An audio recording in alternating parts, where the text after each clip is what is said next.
Assalamualaikum warahmatullahi wabarakatuh. Nama saya Nadia Salsabila. Di sini kita mau sekedar sharing dan diskusi bersama tentang writing skill, tentang keterampilan menulis menjadi bekal menuju era society 5.0. Nah, mungkin teman-teman sekalian sudah paham lah ya, apa sudah tahu lah ya tentang writing itu gimana. Mungkin banyak ya orang yang tahu tentang menulis. Menulis kan banyak ya, ada yang menulis tentang cerpen, esai, artikel, LKTI, karya ilmiah, dan lain sebagainya. Tentunya itu sudah kalian tahu lah ya. Nah, di sini kita lebih fokus kepada writing skill-nya. Gimana sih cara mengimprove skill kita dalam bidang kepenulisan dan keterampilan kita menulis dalam menjadi bekal menuju era society gitu. Nah, di sini kenapa kita fokusnya ke era society 5.0 berawal dari sebagai respon dari era revolusi industri 4.0. Nah, yang sedemikian pesatnya berbagai negara melakukan berbagai langkah. Mungkin di Indonesia juga sudah diterapkan revolusi 4.0. Bahkan dahulu revolusi itu terdiri dari revolusi 1.0, 2.0, 3.0, 4.0, dan sekarang negara-negara yang sudah maju dan berkembang, salah satunya contohnya seperti Jepang. Di Jepang di sini telah membuat suatu terobosan baru atau konsep baru yang bernama tentang Society 5.0 ini. Dan ini menjadi langkah strategis bagi langkah-langkah yang dilakukan oleh negara Jepang dalam mempelopori Society 5.0. Nah, di sini karena Jepang sebagai negara yang maju dalam bidang teknologi menggagas konsep Society 5.0. Konsep ini yang diharapkan akan memperkuat United Nations Sustainable Development Goals, yaitu ada berbagai macam. Yang pertama, to end poverty, protect the planet, and ensure prosperity for all. Nah, itu ada beberapa terobosan. Mungkin kita tahu ya, kalau Society 5.0 tidak terlepas dengan teknologi, dengan informasi yang salah satu contohnya misalkan ada artificial intelligence, ada tentang robot, ada tentang IoT atau Internet of Things. Nah, itu tidak lepas dari hal-hal tersebut gitu loh ya. Nah, apalagi di era pandemi saat ini kita menggunakan teknologi-teknologi atau platform media sosial, platform-platform yang berkaitan tentang teknologi, dan tentang internet, tentang informasi, itu saat ini kita menggunakannya bukan untuk sistem pembelajaran, untuk sistem sekedar kita sharing, fokus discussion, itu sudah menggunakan seperti Zoom, Google Meeting. Itu udah kayak kita menuju era informasi yang lebih baik lagi untuk menuju Indonesia yang lebih maju dan baik serta berkelanjutan tentunya. Nah, perlu kita ketahui bahwasannya Society 5.0 ini terdapat beberapa prinsip lah ya. Sini kita tahu, yang pertama ada problem solve and value creation, yaitu diversity, ada decentralization, resilience atau ketahanan, terus ada sustainable and environmental harmony. Nah, sebenarnya dari Society 5.0 di sini pendidikan karakter melalui program PPK atau yang disebut dengan penguatan pendidikan karakter semakin penting di era Society 5.0 ini. Mungkin pendidikan karakter ini menjadi salah satu fondasi ya buat generasi kita, generasi milenial, untuk memiliki attitude yang baik, untuk memiliki suatu kependidikan karakter yang baik gitulah ya. Pertama, untuk mewujudkan Sustainable Development Goals dan mewujudkan Indonesia yang lebih baik dan lebih maju lagi gitu. Dan kita sebagai generasi yang menggunakan berbagai macam informasi, media, dan lain sebagainya, tentunya kita juga harus cerdas dalam menggunakan dan bijak dalam menggunakan informasi dan teknologi tersebut.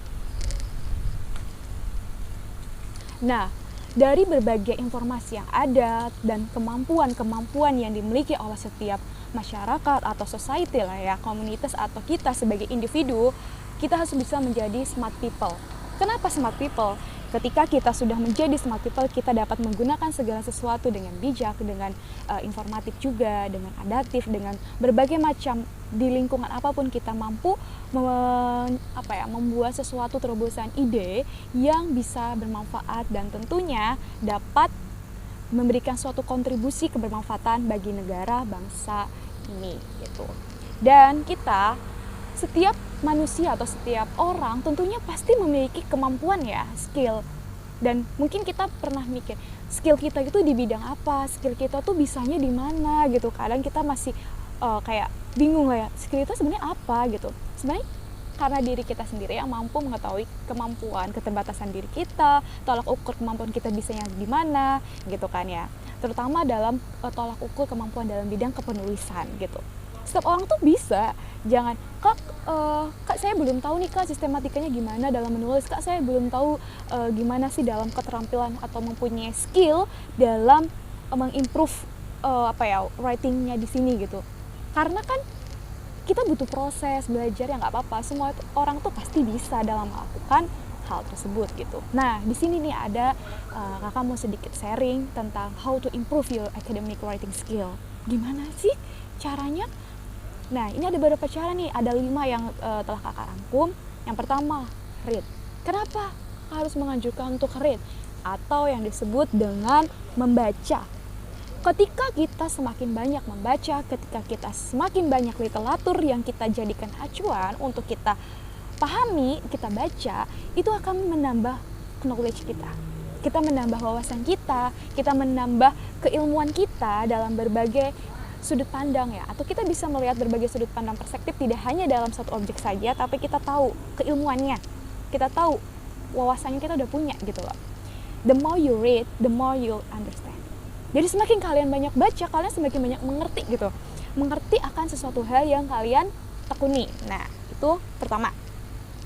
Yang kedua, write. Kenapa harus menulis kak? Karena the more you write, the better you get.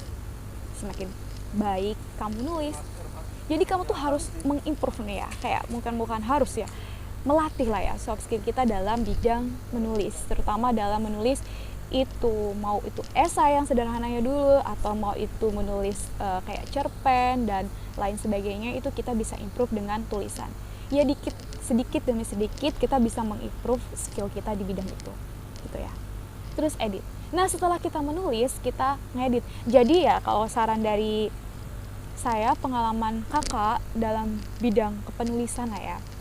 Dalam bidang kepenulisan di sini, karena biasanya tulis dulu semuanya, kita punya ide apa, kita tuliskan semuanya secara langsung. Dan setelah itu semua setelah ditulis, kita baru edit. Edit itu terakhir biasanya kalau yang pengalaman saya yang saya alami.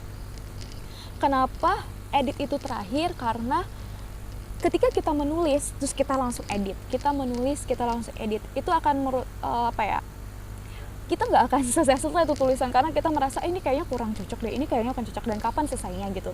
Jadi untuk meminimalisir hal tersebut, lebih baiknya tulis apa saja yang ingin kamu tuliskan di kertas atau di komputer kamu. Lalu setelah kamu tulis semuanya secara keseluruhan, apa yang ada di ide atau opini kalian berpikir tentang apa, kalian bisa tuliskan situ, dan baru kalian edit 1 kali atau 2 kali, 3 kali, dan evaluasi sehingga tulisan itu menjadi tulisan yang lebih baik dan mempunyai kapasitas kemampuan menulis kita lebih ke improve gitu lah. Khusus studi. Kenapa? Karena kita semakin banyak membaca, kita semakin banyak belajar, kita semakin banyak mengimprove kemampuan kita dengan belajar. Karena kan tiada kata akhir dalam belajar gitulah ya. Jadi kita jangan lelah lah dalam belajar, apalagi kita pengen bisa gitulah ya intinya. Jadi kita harus tetap semangat dan yakin kalau kita pasti bisa gitu. Terus baru kita lakukan tahap kelima itu keep working. Maksudnya kita terus kerjakan itu sebisa kita, semampu kita, sesuai dengan kemampuan yang kita miliki. Kalau kita bisanya ya udah kita tekuni di bidang A itu, dan kita teruskan, lanjutkan, dan jangan sampai kita mengeluh. Karena gini loh, kalau dalam menulis, ketika kita semakin banyak mengeluh, itu akan menghambat setiap proses-proses yang ada dalam tulisan kamu. Contohnya kita ngeluh atau sambat lah bahasa gaul milenialnya ya, kita semakin banyak menyambat, maka itu akan menghambat proses pekerjaannya kalian. Jadi kurangi sambat dan selesaikan kerjaan kalian dengan baik gitu. Dan importance of writing skill apa sih? Dan ternyata caranya untuk kita bisa berpikir baik atau think better, di sini yang pertama ya, know the topic. Kita tahu dulu topik apa yang mau kita tulis dalam penulisan ini. Terus udah gitu barulah kita tulis read and research-nya itu kita cari dulu ini apa sih, pakai metode 5W1H itu, terus buat outline atau plan. Jadi kita itu mempunyai kayak terarah kita tuh mau dibawa kemana, tulisan kita, outline kita, itu tuh kayak udah oke, saya tahu ini tujuan tulisan saya ini mau dibawa kemana gitu lah. Terus keempat tuh start your writing. Jadi kalau udah kita punya grand design, outline apapun itu, kita bisa mulai menulis. Jadi kalau kita punya ide, kita jangan ragu akan ide itu bisa takutlah ada kayak gini, nggak usah, kita tulis dulu aja sesuai dengan kemampuan kita gitu. Terus review and edit. Nah setelah kita tulis, kita baru review edit. Itu cara kita bisa think better dalam writing skill di sini gitu. Dan ada juga nih pentingnya menulis di sini tuh bisa pertama ability to expand yourself.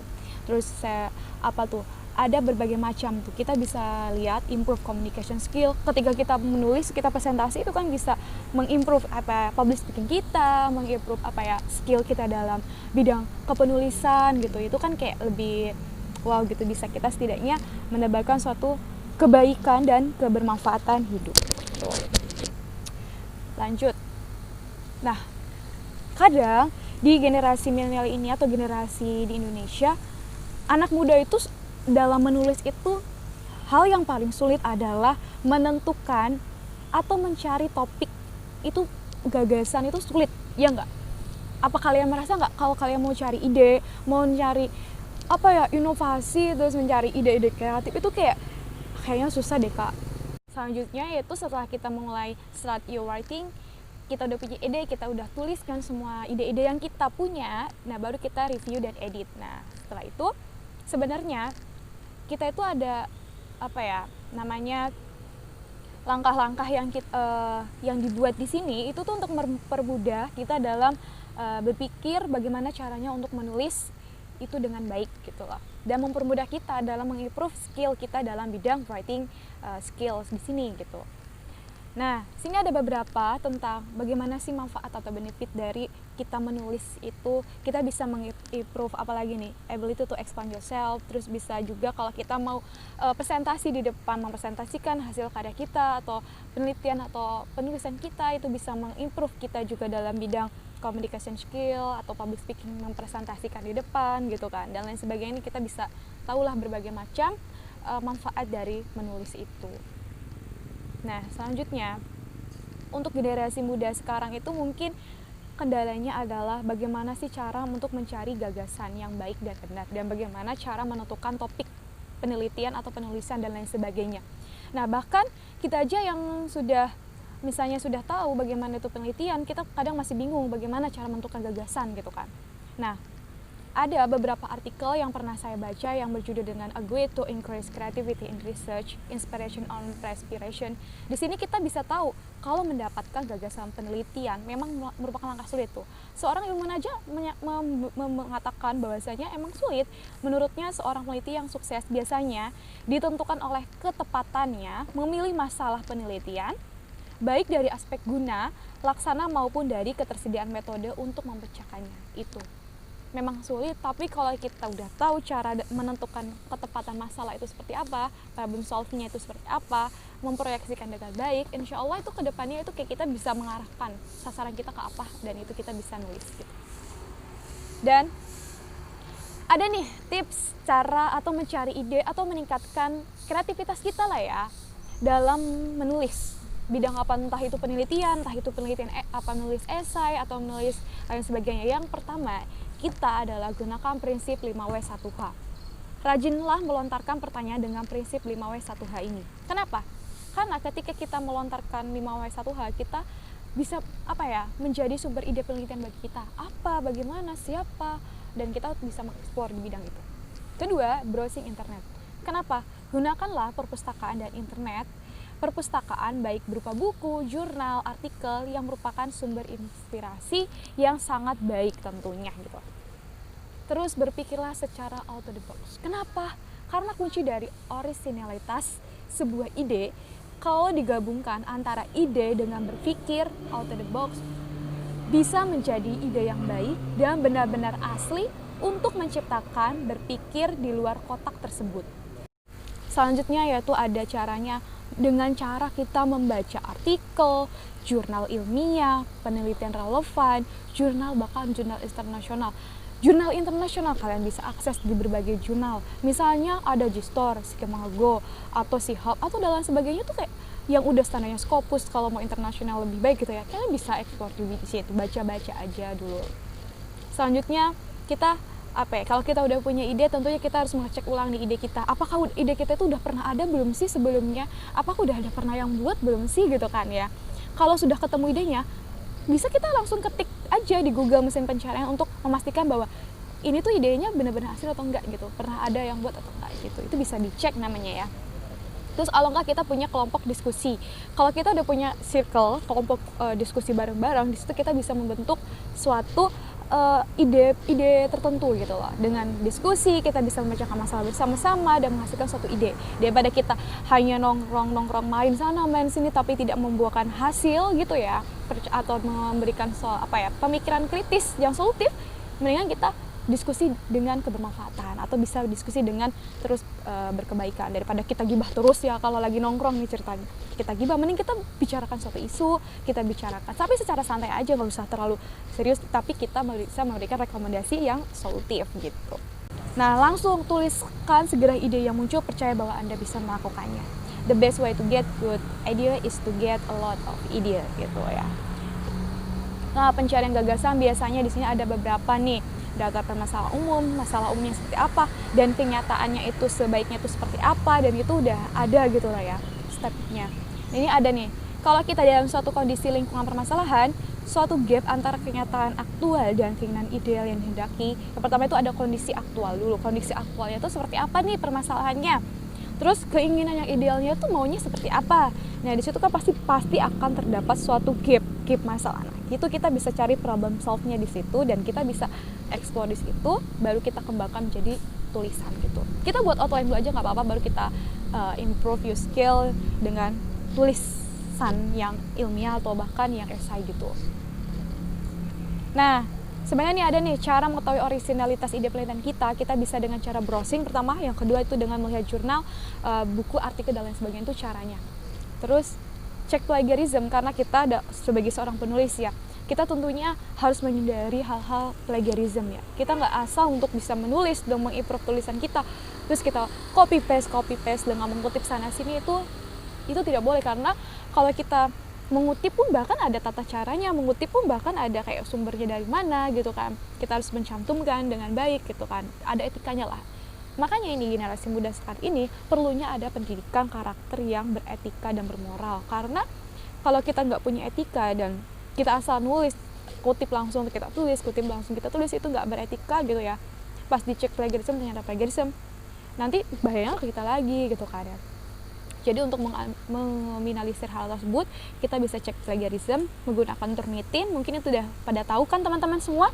Terus atau kita bisa pakai Grammarly, biasanya kalau untuk yang secara gratis kok kalau yang Grammarly ini. Atau yang Turnitin itu bisa login dulu, nanti baru bisa masukkan dokumen-dokumennya atau tulisannya di situ. Dicek nanti kelihatan ini berapa persennya gitu. Nah, ini ada sistematika kajian literatur, mungkin udah pada tahu ya sistematika kajian literatur secara umumnya, secara generalnya itu pertama itu bisa tentang topik penelitian secara tentatif, mencari laporan penelitian terkait, kayak ada grand teorinya, konsepnya pakai apa, mau indikator teorinya seperti apa, mau pakai teori siapa, nanti bisa dimasukkan di kajian literaturnya. Terus menulis kajian literaturnya yang tadi tetap pakai konsep 5W1H, atau kita bisa mengunjungi perpustakaan untuk menunjang literatur kita gitu. Nah, ini ada beberapa sumber referensi pencarian literatur. Bahkan kita tahu kalau untuk mencari literatur itu kita bisa mengakses semuanya dengan gratis kalau di internet misalkan. Tapi ada yang berbeda juga, cuman karena untuk gratisnya ini contohnya seperti kayak ada Google Scholar, mungkin kalian udah teman-teman tahu semua kalau Google Scholar di sini udah bisa mengakses, tinggal tulis keywordnya apa yang mau diakses baru. Terus ini ada beberapa paradigma dan metode penelitian dalam ilmu sosial. Nah, sebenarnya paradigma, metode penelitian sosial itu banyak, apalagi kita di bidang sosial ya, tentunya sosial kan berubah-ubah kondisinya dan kita nggak tahu lingkungan kita saat ini tuh seperti apa. Seperti saat ini aja deh, contohnya lagi COVID. perubahan lingkungan di sosial paradigmanya juga berubah kan. Kita tentunya dalam meneliti juga harus bisa menentukan standar metode apa yang tepat untuk meneliti tersebut gitu. Misalnya kita mau pakai metode kualitatif dengan pendekatan deskriptif atau dan sebagainya, atau fenomenologi secara mendalam dalam satu isu permasalahan itu, kalian bisa kembangkan itu. Karena banyak juga metode pendekatan yang bisa diambil gitu. Apalagi kita sebagai ilmu sosial lah ya, tidak lekang gitu loh dari masyarakat, dari people society yang ada di mana-mana. Terus ada juga tentang komunitas dan lain sebagainya. Itu kayak ilmu sosial tuh terus berkembang dan perubahannya itu kan semakin cepat gitu. Jadi kita harus bisa tajamlah melihat isu-isu terkini gitu. Terus nah ini ada beberapa untuk mengeksplor kita tahu bagaimana sih judulnya seperti apa. Ini ada beberapa contoh ya ide yang pernah saya publish ke jurnal. Ini waktu itu karena saya dari jurusan ilmu administrasi publik juga, ini masuk ke jurnal administrasi kebijakan publik. Dia masuk yang judulnya tentang KOBEN, Community Based Environment dalam pengelolaan sampah mandiri guna mewujudkan pembangunan berkelanjutan di Desa Sukunan, Banyuraden, Sleman, Daerah Istimewa Yogyakarta. Penelitian yang dibuat oleh teman-teman saya dan saya tentunya sama-sama jurusan administrasi publik yang mengkaji tentang ini udah masuk ke community development lah ya, tapi di bidang lingkungan di Sukunan gitu. Ini udah publish jurnal dan setidaknya tuh ada tulisan yang bisa bermanfaat, bukan? Selain kita bermanfaat untuk masyarakat, kita bermanfaat buat banyak orang juga dengan orang itu membaca tulisan kita gitu, ada sesuatu yang kita kenal.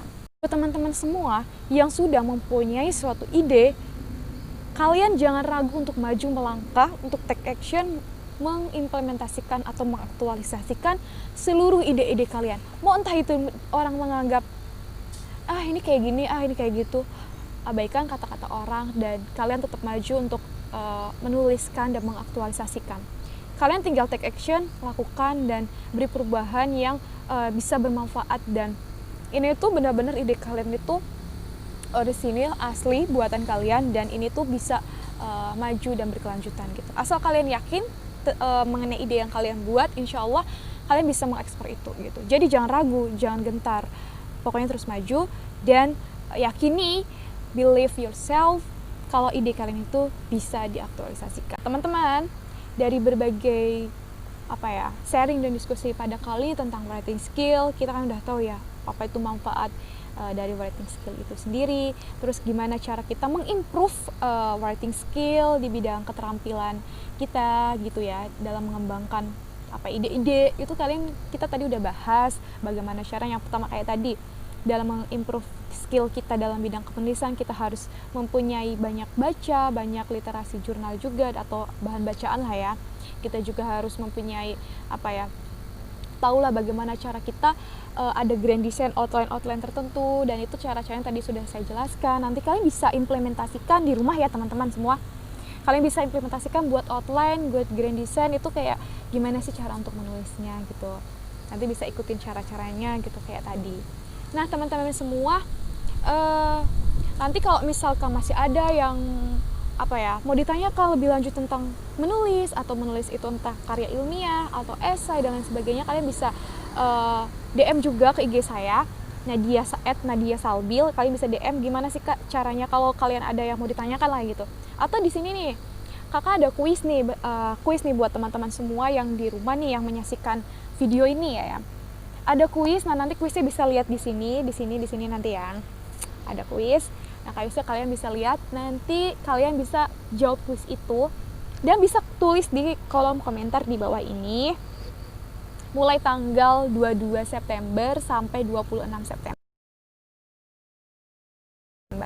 Nah, nanti setelah kalian jawab semua kuis-kuis yang pertanyaan tadi itu, kalian ada pengumumannya tanggal 27 September 2020. Nah, jangan lupa isi kuis dan penjelasan materi itu di kolom komentar di bawah ya. Pokoknya apa-apa itu kalau ada pertanyaan apa itu bisa kalian lontarkan di kolom komentar gitu. Itulah penjelasan dari saya, sharing session dari saya, diskusi pada kali ini. Semoga bisa bermanfaat bagi kita semua dan kita bisa terus berkontribusi untuk bangsa dan negara. Terakhir, jangan jadi orang yang baperan, tapi jadilah orang yang berperan. Cukup sekian dari saya, semoga bermanfaat bagi kita semua. Assalamualaikum warahmatullahi wabarakatuh. Sampai jumpa.